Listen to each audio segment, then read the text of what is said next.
Those who are new to 482 visa process, they must know that this is the working visa of Australia that can be applied from any part of the world and offers a visa up to 4 years. The eligible candidates can apply for permanent residency after 3 years of their work and in some cases after 2 years. There is no age limit to this visa. The 482 visa, which was previously called 457 visa, is the most popular among employers and the skilled applicants. There are a total of 508 occupations, and out of which 293 occupations are from medium-term list. These occupations can offer permanent residency under the current rules.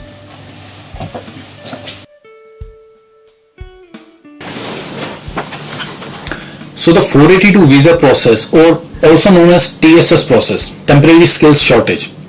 This process has 3 main stages. Number 1, the business approval. Number 2, the nomination. And number 3, the visa application. Now the business approval process requires the employers to first take the sponsorship approval. And there are 3 types of sponsorships for the purpose of 482 visa. Number 1, the standard business sponsorship. The labor agreement or the overseas business sponsorship. The first type, that is SBS, is the most common and any Australian business can apply this. If you need to employ an overseas candidate within your organization, this would be your first choice. The labor agreement is mainly for those Australian businesses who employ overseas candidates for unrelated businesses, for example labor hire companies. There is a separate labor agreement for temples to sponsor Minister of Religion or Dharma to sponsor employees with additional exemptions. The OBS is for those businesses which are completely outside Australia but require to send employees to Australia as a part of their some existing contract or to commence a new business. The overseas business is not required to be based in Australia. The nomination is for each candidate. For example, if an employer requires 5 candidates, then they need to lodge 5 separate nomination applications. The nomination is little critical, as it may have different requirements for different occupations. The nomination requires the sponsor to satisfy 3 main things. There are other requirements as well, but these are the basics. Number 1, the labor market testing. Number 2, the genuine position requirement. And number 3, the financial capacity of the business.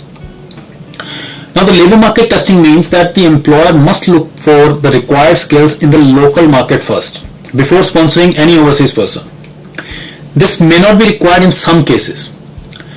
The position should be genuine and related to the business. The employer will need to justify this requirement, and the business should have sufficient funds to pay its employees. Then comes the visa application. The visa application is also per applicant, and the family members can be included in the same application, whether they are onshore or offshore, doesn't matter. The visa allows the applicant to live and work in Australia for up to 4 years, depending upon their occupation, and can also be extended. This visa offers permanent residency to the applicants working in the medium-term list. They can apply for either 186 via temporary residency transition stream, which is called TRT, or via direct entry stream.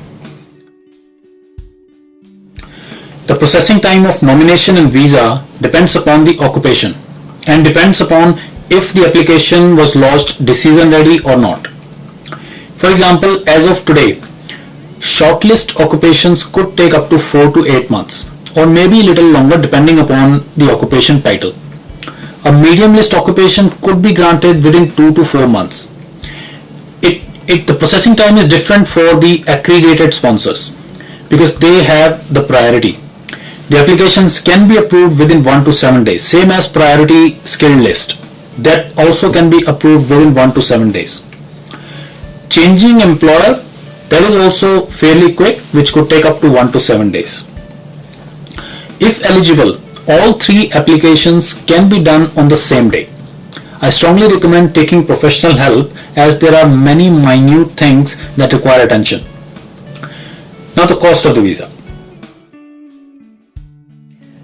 The cost of the entire process starts from nearly $3,000 and goes up to $10,000. The cost calculation is based on 5 major factors. Number 1, the business turnover. Number 2, the number of years of nomination. Number 3, the occupation list. Number 4, the number of applicants. And number 5, the previous visa application of the applicant or dependent. Now SBS or OBS, that cost $420, and this is one-time payment for the duration of the approval. Labor agreement, there is no fees. For nomination application, $330, but for every nomination the employer needs to pay SAF levy calculated on the basis of business turnover and the number of years required for that nomination. Currently the SAF payment is $1,200 per year if the company's turnover is less than 10 million, and SAF payment goes up to $1,800 per year if company's turnover is more than 10 million. The visa cost depends upon the occupation list. We have 2 main lists at this stage, STSOL and MLTSSL. Also, for some onshore applicants, those applied for any of these visas onshore may need to pay additional $700 per applicant. That is subsequent application charge.